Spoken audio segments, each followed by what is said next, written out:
왜 그럴까요? 인생에서 가장 중요한 물음들은 삶이 편할 때는 절대 묻지 않아요. 성적 잘 나오고 공급 잘 나오고 승진 잘하는데 굳이 학교를 왜 다녀야 될까, 그 직장 생활을 왜 해야 될까, 이런 질문 안 던지잖아요. 그리고 세 번째 질문도 굉장히 중요한 물음인데요. 저도 결혼한 지 거의 30년이 돼가지만 우리가 왜 살아야 될까라는 질문은 결혼 생활에서 굉장히 중요한 물음입니다. 서로 인연을 맺을 때부터 물었어야 돼요. 그런데 상당수 부부들, 연인들이 이 질문을 안 던집니다. 왜? 현재는 문제가 없으니까. 배우자가 돈을 잘 벌거든요. 그러니까 웬만한 문제가 있어도 그냥 묻어가는 거예요. 애가 공부 잘하거든요. 그러니까 사실 굉장히 많은 부부간의 문제가 있는데 왜 살아야 될 거라는 문제를 안 묻는 거예요. 그런데 인생에서 이런 그 소중한 질문들은 뭐가 문제가 되냐면 삶의 뼈가 부러진 다음에로서 이 물음이 아주 현실적으로 다가오거든요. 그런데 건강은 건강할 때 지켜야 되는 것처럼 이런 물음들은 이미 관계가 깨진 다음에 물으면 소용이 없어요. 상처 주는 물음밖에 되지 않습니다. 그래서 건강은 건강할 때 지켜야 되는 것처럼 삶에서 가장 중요한 물음은 일상에서 끊임없이 던지면서 삶을 다잡아야 되는 거예요. 철학은 튜닝이거든요. 우리는 부부간에 아무 문제가 없다, 애도 잘 크고 문제가 없다 그래도 이 물음을 던져야 되는 거예요. 그래서 철학을 멘탈 짐내스틱, 정신의 근육을 키우는 그 정신의 근력 운동이라고 합니다. 읽어드릴게요. 철학은 인생에서 매우 중요하지만 일상에서는 감히 묻지 못하는 중요하지만 이상한 큰 물음을 던집니다. 가장 근본적인 물음에 대한 깊고 진지한 탐색은 내 삶을 다르게 만듭니다.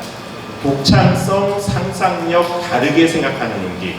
철학은 사라지는 대로 인생을 살게 하는 게 아니라 사라져야 하는 방향으로 내 인생을 튜닝하는 거예요. 행복하게 내 삶을 만들기 위해서는 사라지는 대로 그냥 끌려가는 게 아니라 사라져야 하는 방향으로 내 인생을 가다듬어야 되거든요.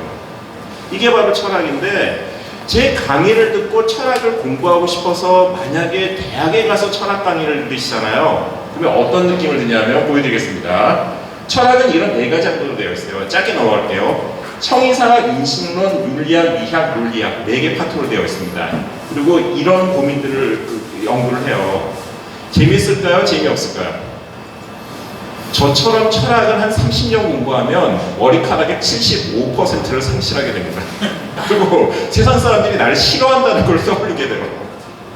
이런 거 해도 좋지만 굳이 이러실 필요 없어요. 사람들이 철학책을 보면 이런 느낌을 받거든요. 차라리 수학 공부하면 돈이라도 내지 이거 도대체 뭐 하는 거냐, 정신적 고문이라는 생각이 들거든요. 그래서 많이 찾는 게 이런 것들이에요. 자기계발서 보십니다. 저도 이기성 작가 좋아요. 개인적으로 어느 정도 친분도 있습니다. 그리고 여기 뭐 여러 가지 뭐 이미경 작가나 이런 훌륭하신 분들이 있는데 좋을까요, 나쁠까요? 이런 자기계발서가 괜찮습니다. 전 나쁘게 안 봐요. 기본적으로 따뜻한 커피 한 잔 마시는 거예요. 힘들고 외롭고 쓸쓸할 때 이런 자기계발서 보면서 힐링을 받아요. 그런데 이런 책에 문제가 있죠.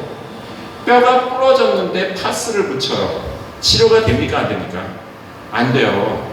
달릴 수 있는 근육이 없는데 넷플릭스 그 강철 부대를 보면서 너 세졌지, 멋있지 않은 거예요. 넷플릭스 강철 부대 봤을 때는 뭔가 힘이 쏟지만 나한테 근육이 생기는 건 아니거든요. 그래서 철학은 이런 식으로 자기계발서들이 주는 일시적인 어떤 그 힐링을 주는 게 아니라 내 삶을 키워갈 수 있는 근력을 만드는 게 바로 철학인데요. 철학은 근데 너무 어려워요. 그래서 제가 삶의 기술로서의 철학을 가르치는 게 2가지 학파가 있어요. 로마 시대 철학인데 이걸 그냥 짧게 설명드리겠습니다. 스토이시즘, 스토아 철학하고 에피쿠로스 학파가 있는데요. 이게 왜 쉽냐면은, 자 보십시오. 이태원 상인들이 영어 잘할까요, 못할까요? 이태원 상인들 일상적인 커뮤니케이션 굉장히 잘하세요. 그런데 영어는 잘 못합니다. 그죠? 영어를 잘하지만 못해요. 무슨 얘기일까요? 어떤 영어가 전 세계적으로 보편적인 언어로 쓰이려면 기본 조건이 있습니다. 네이티브들은 굉장히 고급한 단어를 쓰지만 일상적인 회화를 여러 군데서 쓰이기 위해서는 언어가 쉬워야 돼요. 이태원 상인들이 쓰는 언어가 300단어 수준을 넘지 않습니다. 아주 기본적인 단어에서 3형식 정도의 문장을 구사하거든요. 스토아 철학이 바로 그래요. 스토아 철학은 로마의 국가 철학이었어요. 로마 제국 굉장히 컸잖아요, 그죠? 사실상의 유럽의 전체였잖아요. 유럽 전체를 지배하는 가치관을 만들려면 이론이 어려우면 안 됩니다. 우리로 봤을 때는 유교가 그래요. 인이냐 예 같은 공자의 주요 개념들을 우리는 설명을 통해서 알지 않거든요. 인이 뭡니까? 공자의 인. 다 아세요. 어떻게 알죠? 그분 참 인자하신 분이야. 알잖아요. 인자한다는 말 속에 풍기는 그 개념이 공자의 인이에요. 공자의 예가 뭘까요? 예의를 갖춰서 얘기하라. 예의를 갖추세요. 그 예를 표하십시오. 이럴 때 벌써 우리는 예 개념을 알아요. 마찬가지로 이 스토아 철학에서 얘기하는 거는 우리의 유교처럼 그 유럽 사람들한테 너무 파퓰러하게 다 이해되는 것들이에요. 제 설명을 드리면 어렵지 않다는 거 아실 겁니다.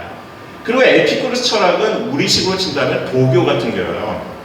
육아가 사회를 지배하고 도가 철학, 점집 생각하시면 딱 되거든요. 그러니까 가난한 사람들의 마음을 다 보듬는 게 이 도가의 윤리인데 스토아 철학이 지배층의 윤리라면 에피쿠로스는 가난한 사람들, 소외된 사람들의 마음을 이렇게 보듬는 철학인데요. 둘 다 들어보시면 우리의 일상을 다잡는 데 굉장히 도움이 되실 겁니다.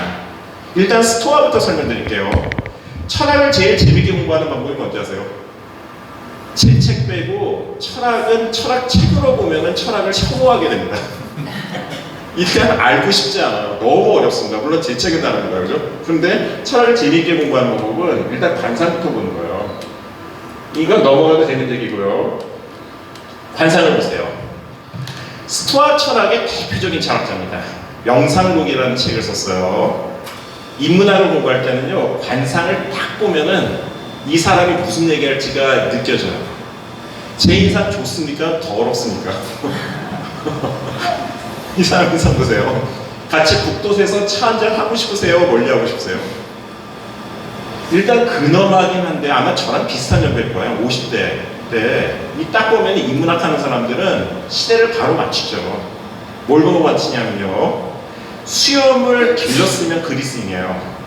면도를 했으면 로마인입니다. 아주 직관적으로 알아요. 보세요. 수염을 길렀어요. 로마이니까요? 그리스니까요? 수염을 길렀으니까 그리스인이어야 되는데 로마 사람이에요. 이걸 뭘 보고 하냐면 이게 그 로마 시대 정장이죠. 정장인데 이 옷 주름을 보면 상당히 고급져요. 천인으로 봤을 때 에르메스급 정장입니다. 되게 비싼 옷이에요. 딱 봤을 때 비싼 옷은 이게 단순한 것 같지만 주름이 잘 잡히거든요. 굉장히 세련되고 수염도 잘 가다듬어 있습니다.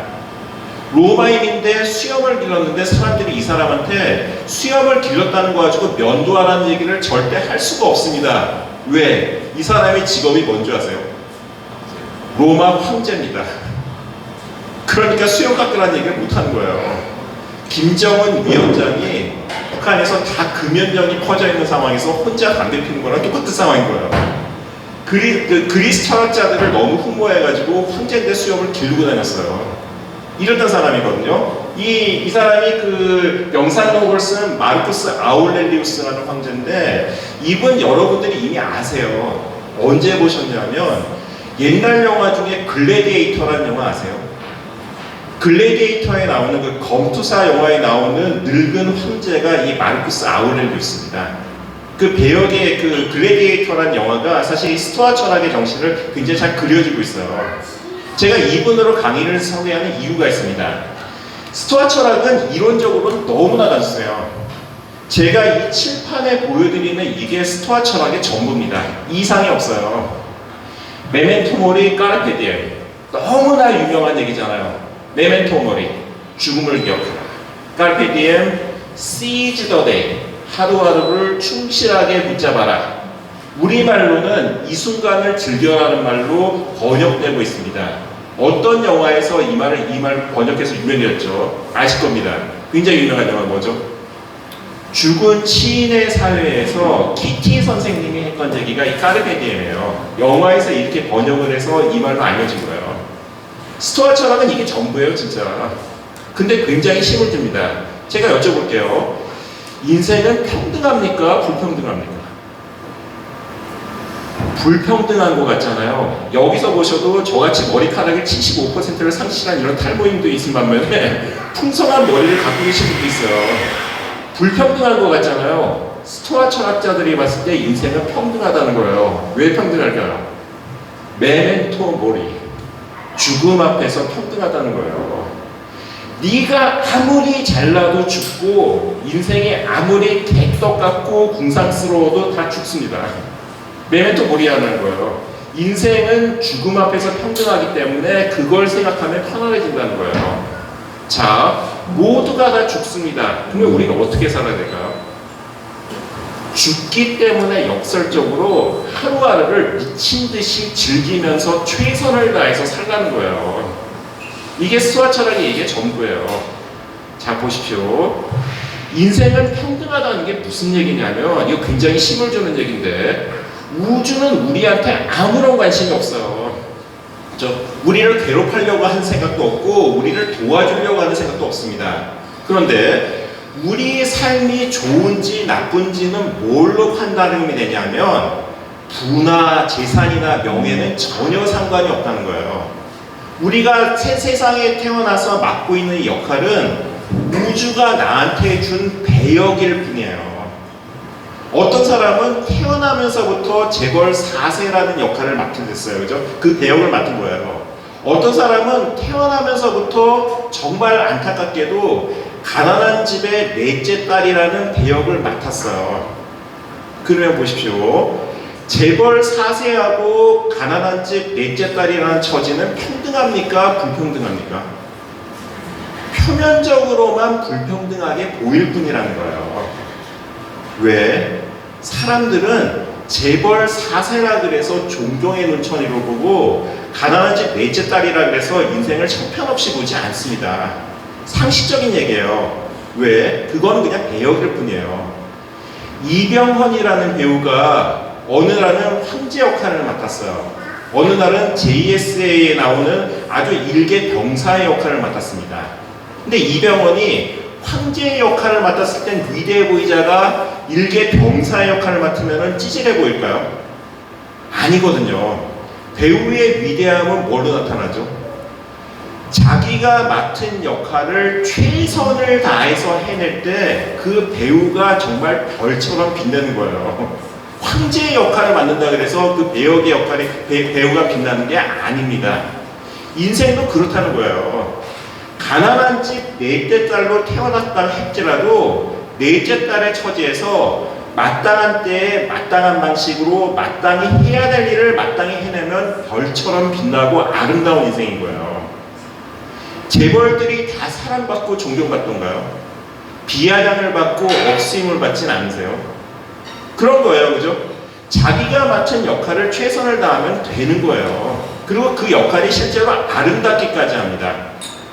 트렌디 드라마에 나오는 말도 안 되는 설정들이 있어요. 제가 얘기하면 이 장면이 떠오르실 겁니다. 항상 그 남주의 특징은 뭐죠? 트렌디 드라마에서 로맨스 드라마에서 남주의 직업은 뭡니까?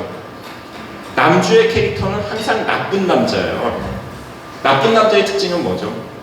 잘생겼습니다. 못생긴 나쁜 남자는 그냥 나쁜 새끼예요. 그건 아무것도 없고.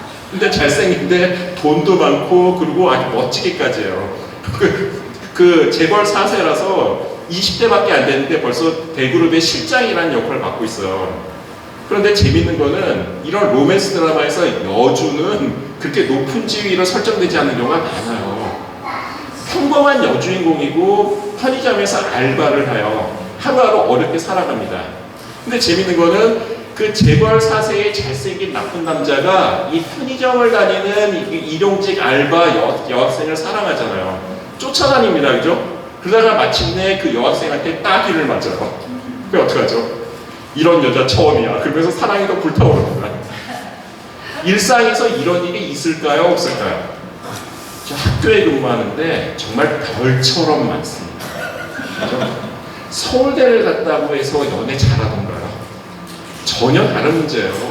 자기의 삶에서 당당하고 자신 있으면 진짜 멋있어요. 제가 학교에서도 엄연한 이 신분이 있고 서열이 있잖아요. 직급이 다 다른데 우리 학교에서 제일 존경받는 분은 물론 교장 선생님도 굉장히 존경스러운 분들이에요. 근데 학교에서 제일 존경하는 분은 누구? 우리 학교 정문의 수희 아저씨입니다. 왜 존경할까요? 마음속에 보기만 해도 존경심이 올라오는 그 무엇이 있어요. 왜? 마땅한 때에 마땅한 방식으로 마땅히 해야 될 자기의 배역을 버티면서 해내고 있는 인생이니까 아름다운 거예요. 내 인생은 왜 이렇게 신삼스럽고 개떡 같을까? 개떡 같은 상황에서 그런 배역을 맡고 있을 뿐이라는 거예요. 희망이 없다. 희망이 없다면 희망이 없는 상태로 살아가면 된다는 거예요. 마르크스 아우렐리우스의 인생이 그랬어요. 글래디에이터 영화 한번 보십시오. 집 댁에 가셔가지고 글래디에이터 영화에 보면은 진짜 이 사람의 인생이 그대로 나와있어요. 로마에서 가장 현명했던 황제입니다. 근데 로마 시내로 들어가서 산 경우가 거의 없어요. 로마가 정점을 지나서 추락하기 직전이었기 때문에 평생을 전쟁터를 떠돌면서 살았어요. 시오노 나나미가 쓴 로마의 이야기에서 이 황제의 하루가 나와요. 스토아 철학자적인 장면이라서 제가 들려드릴게요. 한 번은 게르만족하고 전투가 굉장히 심하게 벌어져서 군단의 3분의 2를 잃었어요. 죽다 살아났습니다. 정말 힘든 하루였어요. 황제가 전쟁터에서 최전방에서 병사들을 지휘했죠. 오늘 아주 심각하게 손상을 입은 날이에요. 스토아 철학자잖아요. 황제지만 황제로서 스토아 철학자는 어떤 자세를 갖고 있냐면 황제의 배역을 오늘 하루 충실하게 다했기 때문에 저녁에는 철학으로 돌아가 휴식을 취합니다. 무슨 얘기냐면 막사에 돌아가서 그 파피루스를 펼쳐놓고 자기가 자기한테 주는 마음을 다스리는 글을 쓰고 있었던 거예요. 조용히 자기 마음을 다스리면서 글을 쓰고 있는데 로마에서 전령이 갑자기 왔어요. 로마 시에서 전령이 밤을 새서 뛰어온 거예요. 새벽에 황제를 급하게 깨웁니다. 황제시여 빨리 나와보십시오. 로마에서 급전이 왔습니다. 황제가 나갔어요. 무슨 일이냐? 전령이 차마 황제한테 얘기를 전하지 못합니다. 황제시여 이 상황에서 이 말씀을 어떻게 전해야 될지 전 자신이 없습니다. 황제가 부드럽게 얘기를 해요. 나는 황제로서 당신의 말을 들어야 될 의무가 있고 전령은 나한테 말을 전해야 될 의무가 있다. 걱정하지 말고 의무에 충실하라. 나한테 얘기를 들려줘라. 어떤 슬픈 얘기라도 난 들어주겠다. 얘기를 못해요. 흐느끼기만 했습니다. 2번, 3번 이걸 반복을 하다가 마침내 전령이 고백을 해요. 고백이 아니라 이제 얘기를 전해주는 거예요. 뭐라 그랬는 줄 아세요? 황제시여 이 끔찍한 상황에서 이런 말씀을 어떻게 전해야 할지 모르겠지만 어제 저녁에 황제께서 가장 사랑하시던 막내 아들이 숨을 거두었습니다. 이 얘기예요. 병사의 3분의 1을 잃었는데 전쟁터에서 숱하게 어려움을 겪고 있는데 사랑하던 막내 아들이 죽었다는 거예요. 황제가 이 순간에 어떻게 했는지 아세요? 전형적인 스토이시즘입니다. 스토아 철학자답게 돼요. 부드럽게 전령을 위로합니다. 어려운 얘기를 해서 참 고맙다. 고생 많았다. 막사에 돌아와서 쉬어라. 그리고 다시 황제가 막사에 들어와서 그날 저녁에 구절을 써. 자기가 자기 마음을 다스리는 글을 써요. 그 구절이 굉장히 유명한 얘기입니다.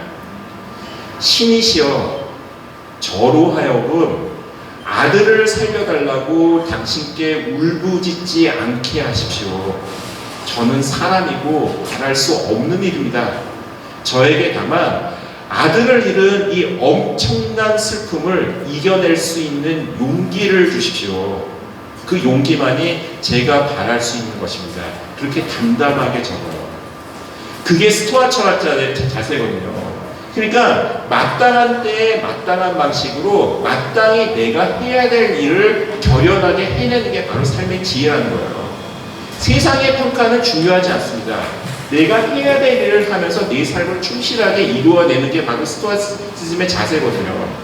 그런데 이렇게 사는 게 쉽겠습니까? 어렵겠습니까?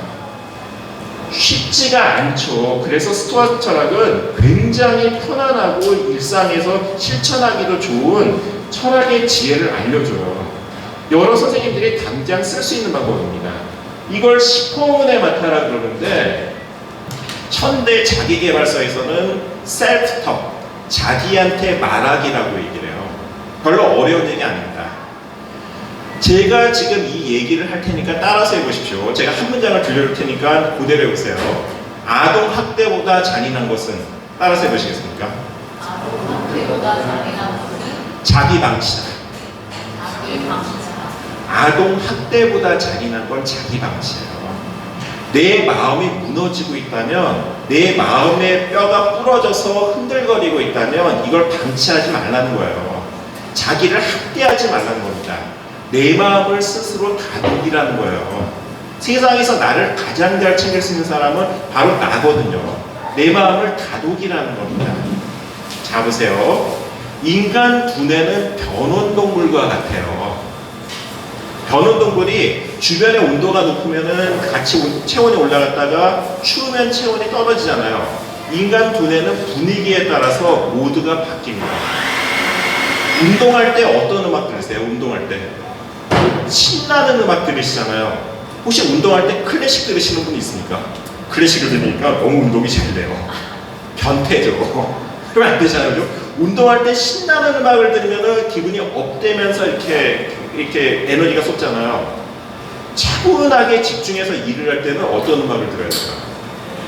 백색 소음을 듣거나 아니면 잔잔한 발라드를 듣잖아요. 듣는 거에 따라서 내 기분 상태가 달라집니다. 북도시라는 이 편안한 카페에 오면은 기분이 흥분되세요? 차분해지세요? 차분해지고 정신의 밀도가 올라가잖아요. 그런 거예요. 칭찬받지 못했다 해도 내 영혼은 에메랄드 같은 겁니다. 이 에메랄드 같은 나의 영혼을 스스로 잘 보듬이라는 거예요. 상처받고 힘들다고 한다면은 이 상처받고 힘든 자기를 그냥 방치하고 아파하지 말고 아파하는 자기한테 힘이 주는 얘기를 들려주라는 거예요. 그게 바로 시퍼문의 마타, 메모랜덤, 내가 나한테 쓰는 편지입니다. 마르쿠스 아울렐리우스의 명상록이 바로 그런 책이에요. 아까 보여드린 그 황제가 쓴 글이 누구한테 보여주기 위해서 글을 쓴 게 아니라 자신의 마음을 보듬기 위해서 자기 스스로한테 쓴 글입니다. 명상록의 구절이 뭔지 제가 들려드릴게요. 제가 굉장히 좋아하는 책이라서 여러 구절을 하는데 생각보다 굉장히 재밌어요. 보세요. 다른 사람의 행동이 마음에 들지 않더라도 그 사람이나 당신이나 얼마 후면 죽는다는 사실을 언제나 명심하라. 그리고 곧 당신의 이름조차 잊혀져 버릴 것이다. 최고의 조커 아니에요.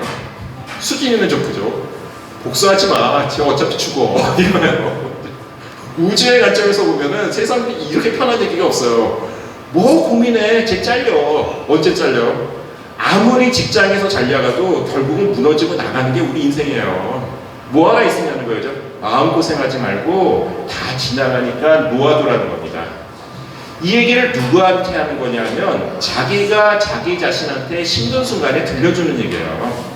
힘이 되지 않으세요? 이런 식으로 글을 쓰는 겁니다. 모욕을 당했다는 생각을 미련 없이 버려라. 그렇게 되면 모욕을 당했다는 느낌이 없어질 것이다. 그리고 느낌이 없어지면 모욕 그 자체도 사라져버릴 것이다. 무슨 얘기일까? 불교에서 얘기하는 2차 가해가 있어요. 화살이 박혔잖아요. 박히면 어떻게 해야 되죠? 뽑으면 됩니다. 근데 박힌 화살이 너무 아파가지고 계속해서 이걸 들쑤시고 있어요. 어떡하죠? 더 아프고 상처가 심하게 나거든요.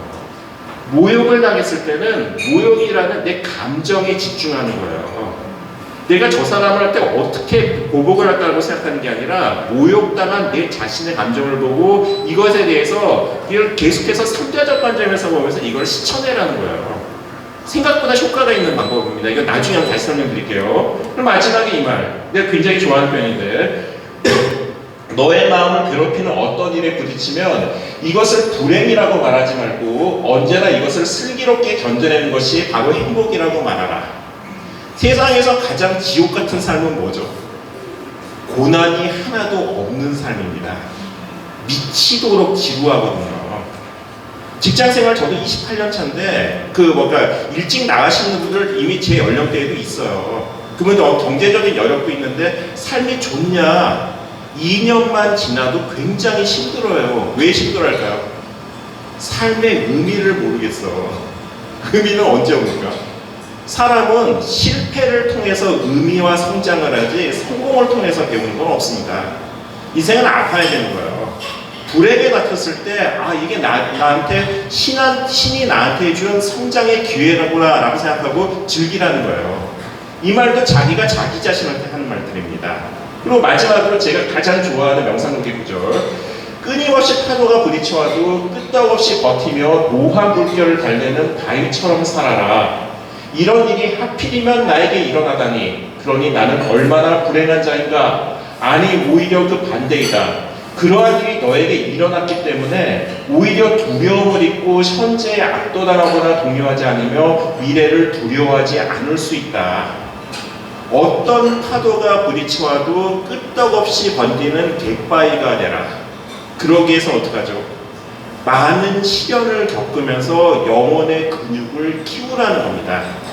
신은 우리한테 호의적일까요? 적대적일까요? 스토아시즘은 기본적인 자세는 우주는 우리한테 아무 관심이 없다는 거예요.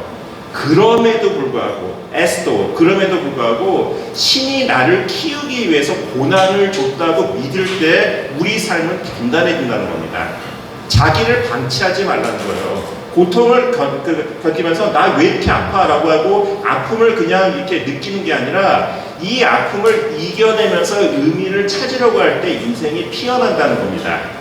그러기 위해서 해야 되는 게 뭐냐면 자주 철학으로 돌아가 휴식을 취하라는 얘기예요. 제가 쓴 책입니다. 책 제목이 그래 여기서 나온 거예요.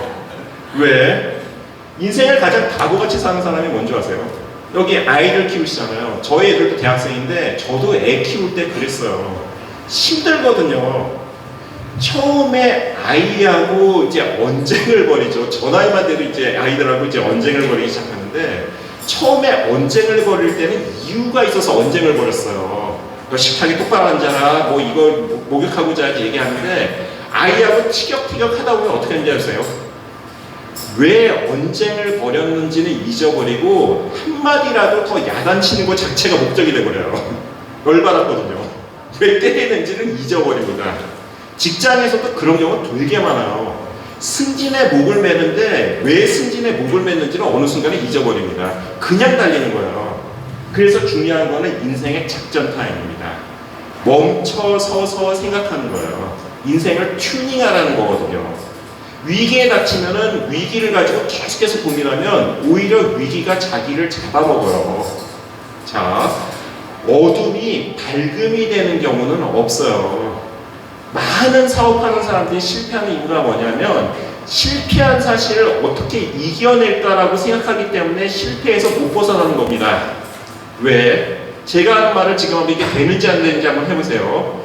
빨간 코끼리를 절대 생각하지 마십시오. 해보십시오. 빨간 코끼리 생각하지 마세요. 됩니까? 빨간 코끼리를 생각하지 않으려면 빨간 코끼리가 머릿속에 가득해져요. 그리고 빨간 코끼리가 잔상이 떠나지 않습니다. 어떤 사랑하는 사람하고 헤어졌어요. 나는 그 사람을 빨리 잊어야 돼. 잊어지던가요? 잊으려는 노력이 더 집착을 만들어요. 계속해서 그 사람을 떠오릅니다. 그 사람을 빨리 마음속에서 놓아버릴 수 있는 방법은 뭐? 다른 좋은 일을 찾아서 그걸 하는 거예요. 이러기 위해서는 철학으로 돌아가 휴식을 하면서 마음속의 외상을 떨궈내야 되는 겁니다. 열심히 사는 삶도 중요하지만 멈춰서서 철학하는 삶도 굉장히 중요한 거예요. 오후 3시에 집에서 넷플릭스 보시면 편하시잖아요. 근데 여기 북독에 서서 강의를 듣는 거 왜 들으시겠습니까? 박수 한번 치십시오. 이 자체가 대단하신 분들이에요. 철학으로 돌아가 휴식을 취하시는 거거든요. 그러면서 이 어려움을 신이 준 나한테 축복이라고 생각하고 마음속에 있는 고난에 대해서 한번 생각하시는 거예요. 스토아 철학자적인 자세는 뭐냐면 이 고통을 통해서 나는 무엇을 배울까? 이 고통을 이겨내면서 나는 어떻게 성장할까를 묻는 거예요. 이게 스토아 철학이 주는 삶의 지혜입니다. 그러면 스토아 철학을 제가 강의 짧게 했지만은 어떤 책을 읽는 게 좋냐? 명상록이 최고로 좋은 책이긴 해요. 오늘 강의 드린 거는 마르쿠스 아울레리우스의 명상록인데요. 이 책을 댁에 가서 보시면 너무 좋은 책이기 때문에 편안하게 잠드실 수밖에 없어요. 5분만 있어도 코를 걸게 됩니다. 좋은 책이 왜 잠이 잘 오는지 아세요? 제가 철학책을 재밌게 읽는 팁을 하나 알려드릴게요.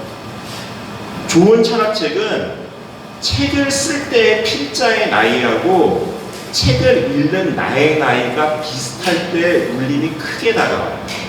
철학책은 그렇습니다. 제가 학생들한테 젊은 베르테르의 슬픔을 읽혔어요. 그걸 독서 토론을 하자 그랬어요. 젊은 베르테르의 슬픔이 제가 중학생 때 너무너무 감명 깊게 읽어가지고 눈물을 펑펑 흘리면서 보았던 연애 소설이거든요. 애들한테 보라 그랬어요. 애들 잘 봤습니다. 근데 문제는 뭔지 아세요? 50대 탈모인이 수업을 하기 위해서 그 책을 읽어야 되는데 미치겠는 거예요. 손발이 오그라들어가지고 도저히 읽을 수가 없어요. 저한테 이제 연애 세포가 없거든요. 50이 넘었기 때문에 못 읽겠어요. 20대는 보이죠. 50대는 못 읽는 거예요. 명상도 똑같아요. 20살 청년들한테 명상록 보라 그러면 절대 못 읽습니다. 저도 학창 시절에 노노, 맹자, 중용 이런 거 맨날 읽으라고 권장 곳에 있었거든요. 읽으면 그냥 꼰대들의 잔소리였던 거예요. 근데 50이 넘고 나니까 노노의 구절이 다가와요. 특히 언제? 부부싸움 한 다음 날. 인으로 대하고 예로 대하십시오. 그러면 눈물이 나는 거예요. 그랬어야 되는데. 삶이 그런 건데 명상록을 보시려면 기본적으로 나이가 드신 분들은 이걸 보시고요. 그리고 오른쪽에 있는 이 좌절의 기술이라는 책은 제가 권해드린 책인데 스토아 철학은 2500년 전의 사상이 아닙니다. 지금도 엄연히 살아있어요. 과학기술은 10년만 돼도 아웃 오브 데이트 하지만 올드한 게 되지만은 철학 사상은 그렇지가 않습니다. 왜 그럴까요? 태어나서 고통받다가 병들어 죽는다는 삶의 현실은 2500년 전이나 지금이랑 똑같아요. 그러니까 삶의 지혜도 똑같을 수밖에 없는 거예요. 이 좌절의 기술은 현대 스토아 철학자가 쓴 책인데요. 이 책이 명상록보다 좀 더 젊으신 분들은 다가올 수 있을 거예요. 어떤 책을 봐도 좋고요. 그리고 키코레가 노년에 대한 책도 굉장히 좋으니까 만약에 제 강의를 듣고 스토이시즘에 대해서 관심이 생겼다 그러면 이런 책을 한번 찾아서 읽어보시기 바랍니다. 여기까지가 스토아 철학에 대한 강의인데 혹시 하시고 싶은 말씀이나 질문이 계신가요? 제가 3초를 기다려드리겠습니다. 네. 아까 지금 스토아 철학이 인생의 진리다라고 생각하시는 거예요? 아, 진리까지는 아니고 좋은 질문이신데 그냥 삶의 테크닉이죠. 내가 힘들 때 이런 거예요. 자, 보십시오. 서희초 사건 있었잖아요. 이제 가슴 아픈 사건인데 그분 굉장히 젊은 나이에 그랬잖아요. 안타까운 사건이었는데 저도 그런 일 비일비재해요. 저도 학부모한테 멱살 잡혀본 적 있습니다. 그죠? 그런데 지금은 상처받지 않아요. 왜요? 학부모님이 제 멱살을 잡았어요. 그 한 15년 전 얘기입니다. 제가 젊었을 때 얘기인데 멱살을 잡은 거는 3학년 2반 담임의 멱살을 잡은 겁니까? 저 3학년 2반 담임이었거든요. 멱살 잡은 거예요. 안광복의 멱살을 잡은 거예요. 그분 입장에서 봤을 때. 3학년 2반 담임의 멱살을 잡은 거예요. 나는 뭐가 잡힌 걸까요? 나의 멱살을 잡힌 게 아니라 3학년 2반 담임이라는 배역의 멱살을 잡힌 거예요.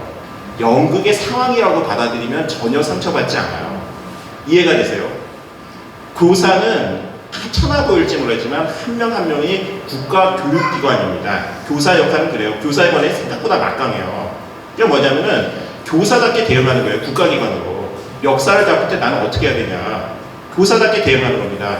아버님 지금 실수하시는 거고 이거 교권 침해 상황입니다. 이럴 경우에는 안 좋은 상황이 벌어질 수 있습니다. 라고 마땅한 때에 마땅한 방식으로 마땅히 내가 해야 될 역할을 할 뿐이에요. 내가 상처받을 필요 없습니다. 그죠? 그분이 더 세게 나온다. 어떻게 하면 될까요? 내가 대응하는 게 아니라 3학년 2반이라는 나의 배역이 대응하고 있는 거예요. 그 역할을 나는 생각하면서 담임교사로서 할 수 있는 대책을 수행하면 돼요. 그리고 어떡하죠? 4시 반 퇴근 시간이 되면 3학년 2반 담임을 벗어서 의자에 걸어놓습니다. 오늘 논문 들어도 수고했어요. 저 갈게요. 하고 가면 돼요. 이해가 되세요? 이게 스토이시즘이에요. 마땅한 때에 마땅한 방식으로 마땅히 살면 되지 왜 이거를 자기가 마음에 상처를 안고 살아가는 거예요. 우주의 관점에서 봤을 때 우리 인생의 가치는 그 배역의 수행에 있지 나의 역할에 있지 않다는 겁니다. 내 자신에 있지 않다는 거예요. 어떻게 답변이 될까요? 그러면 이쪽에 페르소나에 관련된 말씀인 거예요. 맞습니다. 나의 역할이고 역할에 알맞은 대처와 방식을 알려내는 거다. 근데 이제 지금 말씀하시는 선생님 입장에서 보실 때 교사분들이 그런 훈련이나 이런 과정을 겪을 수 있는 현실인가요? 굉장히 좋은 질문이신데요. 모든 직장인들은 자동적으로 페르소나는 갖춰져요. 여기 제 철학과 동기분들이 둘이 있는데 두 분 다 직장 생활을 20년 넘게 하신 분들이에요. 보십시오. 여기도 마찬가지로 구도지로 한전에 계셨는데 오래 하셨는데 직장 생활 오래 하고 적어도 과장급 이상이 되면 대역이라는 게 뭔지 알아요. 조직의 역할, 조직 속에서의 자기 역할이라는 걸 압니다. 이걸 해요. 그런데 여기 다 경험하신 분들 많겠지만 직장 생활을 한 10년 정도 하면 마음속에 뼈가 부러져요. 못 다니겠다는 생각이 매일매일 듭니다. 왜 그럴까요? 빛을 쫓으면 그림자가 생겨요. 당연한 겁니다. 그죠? 아무리 충실하게 내 역할을 하려고 해도 대역이 맡고 있다 그래도 내 안의 상처가 내 이상을 입는 거예요. 내 안의 그림자를 보듬어야 되는 겁니다. 매일매일. 누가? 정신과 전문의한테 가가지고 치료를 받는 방법도 있지만 매일 새벽에 글을 쓰는 거예요. 괜찮아. 다 지나가. 너 지금까지 잘해왔어. 많이 힘들지? 오늘 하루도 버텨보자. 라고 신의 관점에서 자기한테 따뜻한 말을 들려주는 게 마르쿠스 아우렐리우스의 명상록 같은 작업들이에요. 자기를 방치하지 않고 이렇게 철학 강의를 들으시면서 매일매일 튜닝하는 것도 이 철학의 과정입니다. 답변이 될까요? 그 다음에 15분 정도 남았는데요. 이어서 이 에피쿠로스를 설명드릴 텐데 에피쿠로스 철학은 약간 결이 달라요. 철학할 때 관상을 보라 그랬잖아요.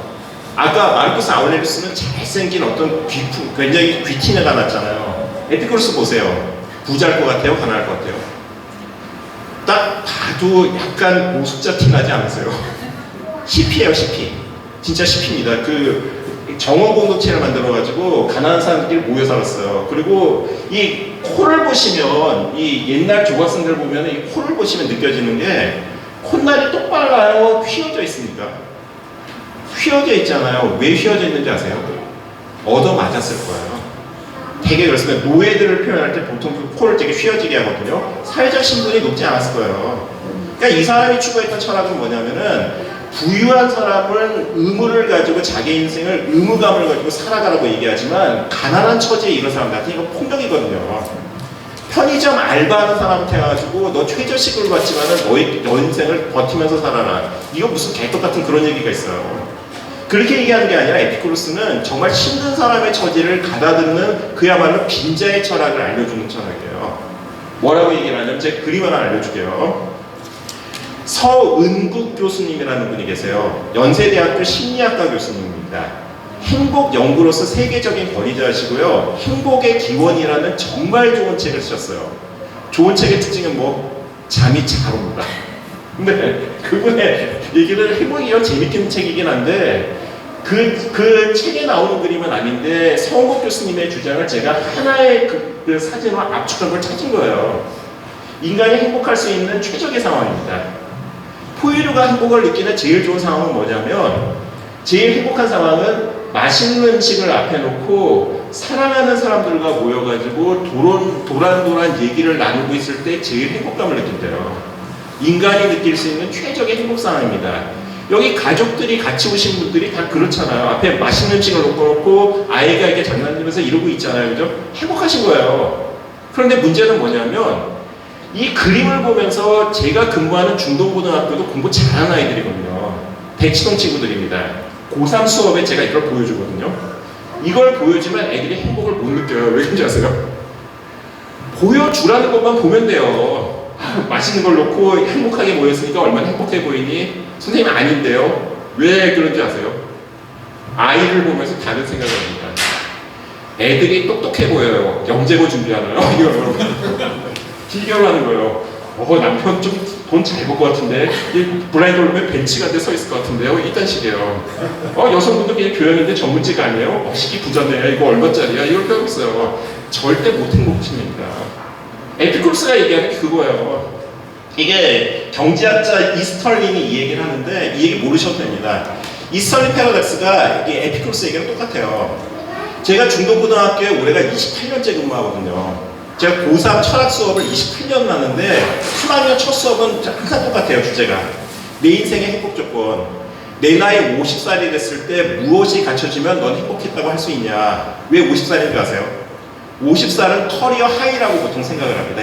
20대 나이에서는. 20살 나이에서 50대가 되면 내 인생이 이제 어느 정도 커리어가 안정될 거라고 생각하거든요. 그래서 50의 조건을 묻는 거예요. 대치동 아이들이라서 굉장히 특이할 거 얘기한 것 같지만 저도 강의를 수도 없이 많이 하지만 전국 어디나 똑같은 얘기 나옵니다. 적당한 수입, 부끄럽지 않을 정도의 직장, 교통편리한 곳에 아담한 집 한 채, 편안하고 안전한 차. 이 네 가지가 전부예요. 전국 어디나. 제가 여쭤볼게요. 학생한테 물어봐요. 얼마나 수입이 되면 좋겠어? 부자 되고 싶어요. 이런 애가 많을 것 같지만 대부분은 이렇게 얘기해요. 적당한 수입. 그냥 내가 먹고 살 만큼 벌면서 내가 좋아하는 일 하고 싶어요. 적당한 수입이 얼마인 줄 아세요? 되게 청소년에 있으면 물어보세요. 얼마 나오는지. 적당한 수입이 한 달에 월급 얼마 정도 되느냐? 얼마 되는지 아세요?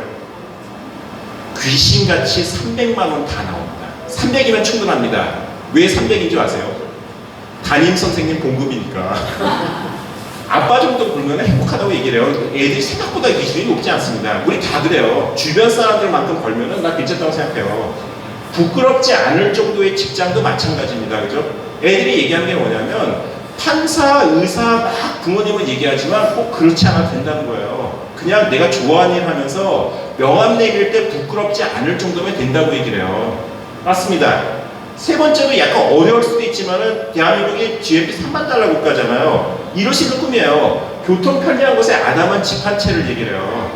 애들 소감 높지 않거든요. 평수를 물어봐요. 몇 평이면 되겠네. 그럼 몇 평 나오는지 아세요? 35평 국민주택 얘기합니다. 그리고 화장실이 2개면 너무 좋겠지만 자기는 변비가 없으니까 하나로도 괜찮다. 뭐 이딴 정도는 얘기 나와요.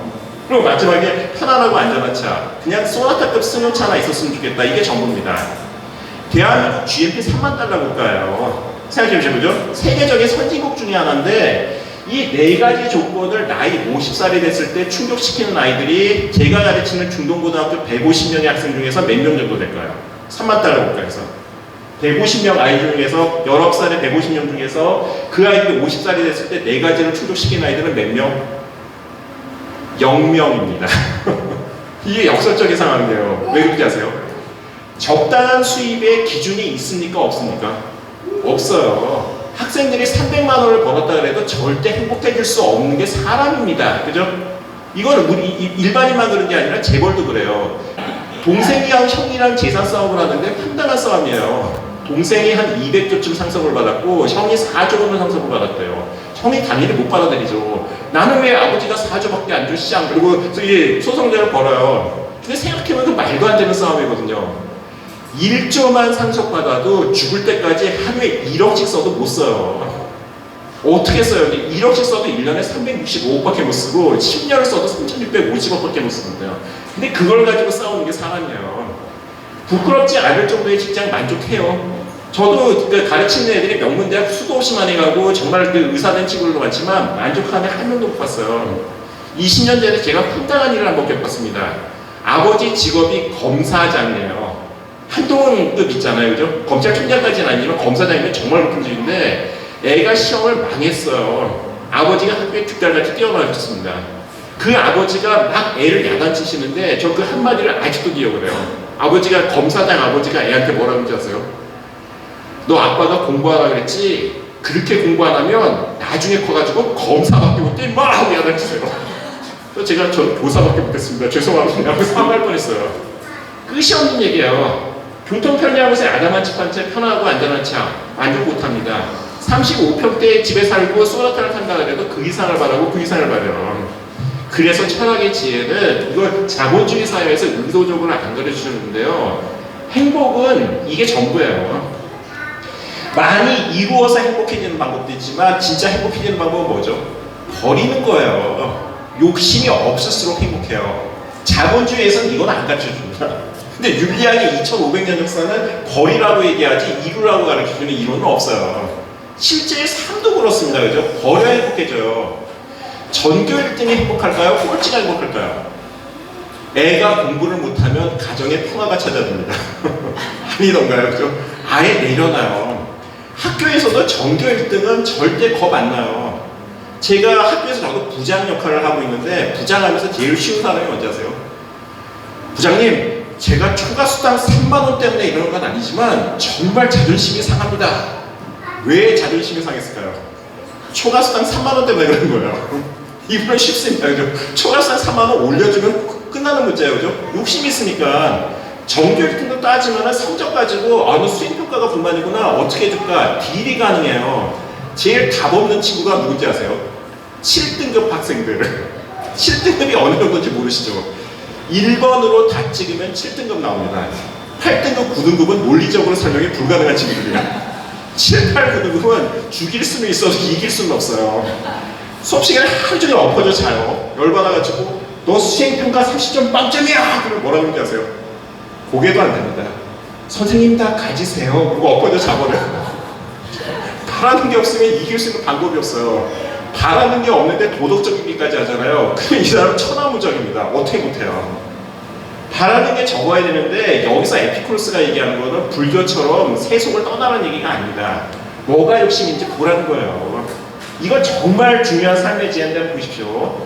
식욕, 성욕, 수면욕, 정상적인 욕구입니까? 변태적인 욕구입니까? 식욕, 성욕, 수면욕. 정상이죠. 배고프면 먹어야 되고 졸리면 자야 되고 사랑하는 사람이 옆에 있으면 같이 있고 싶어요. 정상적인 욕구예요. 그죠? 근데 이게 변태가 되는 순간은 언제? 더 맛있는 걸 먹고 싶고 더 편안하게 되고 싶고 더 짜릿한 쾌락을 찾고 싶으면 그때부터는 쾌락의 트레드밀에 빠집니다. 그 이상을 바라고 그 이상을 바라기 때문에 행복할 수 없어요. 진짜 행복해질 수 있는 방법은 뭐냐면 삶에서 이거를 명심하십시오. 우정과 자유와 사색이 내 삶에서 커가냐 작아지냐 이거밖에 없어요. 알랭드 보통이라는 저보다 더 심한 탈모인 철학자가 있습니다. 그 사람이 얘기한 비유가 이거예요. 딱 맞습니다. 스포츠카 타보셨어요? 제 친구 중에 진짜 부자가 있는데 페라리를 몰아요. 제 그 페라리를 한번 타봤는데 등뼈 부러지는 줄 알았어요. 이 차를 도대체 왜 타는지 모르겠습니다. 근데 몰고 다니잖아요. 그게 로망이잖아요. 이걸 왜 탈까요? 스포츠카를 탈 때면 이게 차가 좋아서 타는 것도 있지만 하차감 때문에 탄다 그러잖아요. 진짜 바랬던 건 우정에 대한 욕구였던 거예요. 스포츠카를 바랬던 게 아니라. 나를 개무시하는 사람들이 스포츠카를 타면은 야, 너 좀 사나보다 부러운 눈으로 나를 인정해 주잖아요. 그걸 바랬던 거예요. 아닌가요? 서울대학교를 가고 싶었던 이유는 뭐죠? 사람들이 나를 인정해 주니까 우리 딸 대단하네? 너 이런 애였어? 하면서 자기 좋게 보잖아요. 우정을 바랬던 거예요. 두 번째는 뭡니까? 자유롭고 싶었던 거예요. 내가 페라리를 탈 정도로 돈이 많고 돈으로부터 자유로워 이걸 바랐던 거예요. 학벌 스트레스 지긋지긋하잖아요. 서울대를 가면 학벌 스트레스부터 자유로워지니까 자유를 바랐던 거예요. 마지막은 뭡니까? 내가 원하는 대로 살고 싶은 거. 사색입니다. 그죠? 우정과 자유와 사색이 진짜 내가 인생에서 추구하고 바랬던 건데 살면서 우리는 변태가 돼요. 돈이 많으면 우정이 많아집니까? 적어집니까? 스크루지의 역설이죠. 돈을 많이 벌었더니 사람들이 나를 좋아하긴 하지만 나는 사람들을 사랑할 수 없어요. 왜? 나의 돈을 사랑하는 건지 나를 사랑하는 건지 알 수가 없습니다. 의심해요. 내가 돈이 없으면 저 사람 떠날 거야. 내가 이 자리에서 잘리면 나를 떠날 거야. 그래요. 아닌가요? 자유도 한번 보십시오. 내가 승진하고 돈을 많이 벌면 행복할 것 같지만 자유로울 것 같지만 어떻죠? 점점 내 시간이 없어요. 그죠? 일과에 묶여가지고 아무것도 내 뜻대로 할 수가 없는 겁니다. 그죠? 결국 뭡니까? 내가 자유를 쫓았지만 결국 노예가 된 거예요. 결국 내 인생이 가축이 돼버렸거든요. 가축으로 살다가 승진하면 뭐가 됐죠? 가축을 부리면 사람이 될 뿐이에요. 둘 중에 하나일 뿐이지 자유가 사라진 겁니다. 우정과 자유와 사색이 꼽히는 게 바로 내 인생이기 때문에 에피쿠로스가 얘기하는 철학의 핵심은 뭐냐면 끊임없이 욕망을 버리되 우정과 자유와 사색이 꼽히는 이런 것들을 하라는 겁니다. 마지막으로 요약드리면 뭐냐면 결국 에피쿠로스가 얘기하는 거는 아타락시아의 경지에 이르라는 거예요. 아타락시아라는 변비약이 있습니다. 그죠? 버리라는 거예요. 이거 굉장히 약 이름 잘 들었습니다. 그죠? 쓸데없는 욕망을 버리고 그리고 필수적인 욕구 이상으로 욕망을 키우지 말라는 겁니다. 가진 게 많은 사람들이 갈까요? 잃은 게 없는 사람들이 강할까요? 가진 게 많은 사람하고 잃을 게 없는 사람. 잃을 게 없는 삶이 더 좋은 삶이기 때문에 필수적인 욕망만 키우면서 잘 살라는 얘기를 하고요. 그리고 마지막으로 이 에피쿠르스에 대해 관련된 책을 추천드리면, 에피쿠르스의 책은 남아있는 게 없습니다. 이 왼쪽에 보이시는 쾌락이라는 책이 한 50페이지 정도밖에 안 돼요. 왜 이렇게 남아있는 책이 없는 줄 아세요? 스토아 철학은 지배층의 철학이었기 때문에 문헌 보존이 잘 됐어요. 근데 에피쿠로스는 가난한 자의 철학이기 때문에 자료가 남아있는 게 없습니다. 그래서 이게 전부인 거예요. 만약에 제 얘기를 듣고 에피쿠로스에 대해서 알고 싶다면은 피에르 아도라는 사람이 쓴 고대 철학이란 무엇인가라는 책을 보시는데, 이 책도 정말 좋은 책입니다. 600페이지예요. 아주 편안하게 읽어보시면서 탈모가 오는 그런 책입니다. 그래서 이것보다 좋은 책은 제 책인데요. 이게 처음 있는 창철사를 보시면은 이 에피쿠로스에 대한 얘기가 짧게 한 A4 4장 정도로 잘 요약되어 있거든요. 그래서 이런 책을 보셔도 좋겠습니다.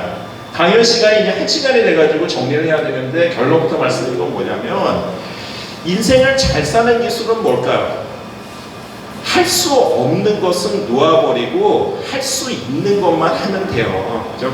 과거를 바꿀 수 있습니까? 없습니까? 못 바꾸죠. 집착할 필요 없어요. 이미 끝난 겁니다. 정말 사랑하는 사람이 나를 떠났어요. 어떻게 하면 되죠? 그 과거에 행복했던 기억은 영원히 내 마음속에 남아있고 누구도 앗아갈 수 없어요. 그러면 된 거예요. 지금 할 수 있는 건 뭡니까? 지금 이 순간에 나의 행복을 챙기는 거예요. 행복한 사람의 특징은 뭐죠? 매 순간순간 주어진 나의 행복한 삶을 즐기는 거예요.